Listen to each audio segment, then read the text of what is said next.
Okay, unang laban, ganda kagad ang pinakita natin. Heading to this game, ano ba game plan natin kay Bol?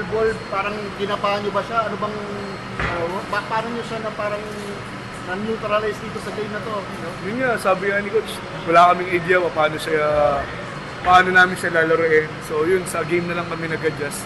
So yun, kahit paano, ano lang kami, na sumunod lang kami sa game na ng mga coaches.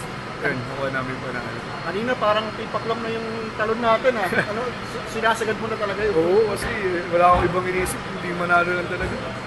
And yung pansin ko yung layup mo, mataas na yung floater mo, yung layup. Talagang nasubukan mo kaninang first half. Na ganun Talagang nakukuha niya, no? tinetesting ko siya, wala talagang sususupal lang talaga. So yung last na play, sabi ko tataasan mo na lang yung tira ko. Yun. Salamat sa Diyos, pumasok. Nanalo, birthday ni Coach Sheng, pero yun nga, yung ending natin, may mga gulo-gulo ng konti. Ano masasabi natin kasi si Jalen Johnson, sinasabi naman Coach Sheng, mabait naman yan. Sana hindi ganun daw yung... Sobrang bait niyan. Alam mo ba, binigyan niya sapatos yung mga utility namin. Binigyan niya sapatos yung mga utility namin kahapon. Mabait yan, maayos yan.